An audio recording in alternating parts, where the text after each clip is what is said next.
নমস্কাৰ বন্ধু বান্ধৱীসকল পুনৰ স্বাগতম জনালোঁ জবিন আছাম বাৰীপক চেনেলৰ আন এটি ভিডিঅ'লৈ। আজি আপোনালোকৰ বাবে পুনৰ এটি খুব ভাল খবৰ লৈ আহিছোঁ, য'ত নেকি উদ্যোগিক যুৱক যুৱতীৰ বাবে ভাল খবৰ আহি গ'ল। য'ত নেকি আপোনালোকক 2 লাখ টকা দিয়া হ'ব।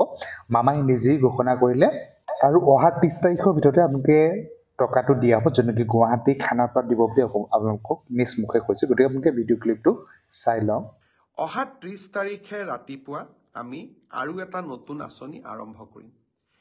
বহু ল'ৰা ছোৱালীয়ে চৰকাৰী চাকৰিৰ বাবে পৰীক্ষা দিয়ে। চৰকাৰী চাকৰি সকলোকে দিয়াটো সম্ভৱ নহয়। সেইবাবে ৰাজ্য চৰকাৰৰ হৈ মই ঘোষণা কৰিছিলোঁ যে আমাৰ ডেকা ল'ৰা ছোৱালীখিনিক উদ্যোগ আৰু ব্যৱসায় কৰিবৰ বাবে আমি 2 লাখ টকাৰ এটা নিধি প্ৰদান কৰিম। আৰু খুব ভাল কৰি যদি এই 2 লাখ টকা ব্যৱহাৰ কৰি আমি ব্যৱসায় এটা নিৰ্মাণ কৰোঁ, ভৱিষ্যতে প্ৰধানমন্ত্ৰীৰ মুদ্ৰা আঁচনিৰো আমি সহায় ল'ব পাৰিম বা মুদ্ৰা আঁচনিৰ জৰিয়তেও আমি এই 2 লাখ টকাক আৰু ডাঙৰ বৃহৎ পুঁজিলৈ ৰূপান্তৰ কৰিব পাৰিম।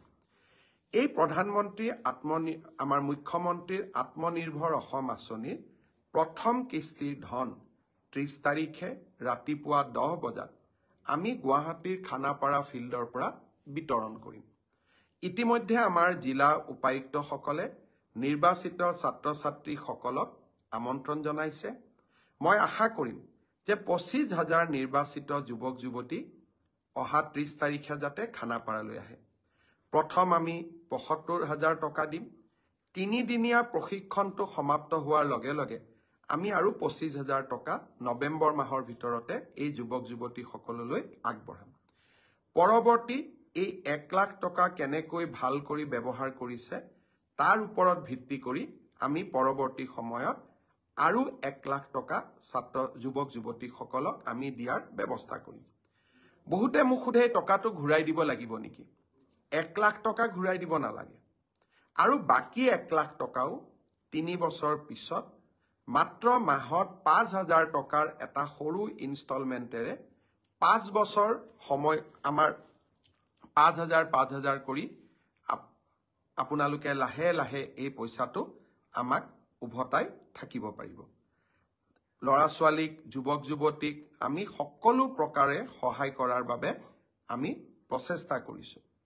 এই মুখ্যমন্ত্ৰীৰ আত্মনিৰ্ভৰ অসম আঁচনিৰ দ্বিতীয় লানিও আমি লগে লগে আৰম্ভ কৰিম।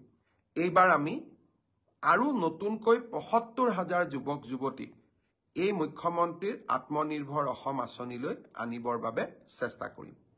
যুৱক যুৱতীসকলক মই অনুৰোধ কৰিম, চৰকাৰী চাকৰিয়ে হওক বা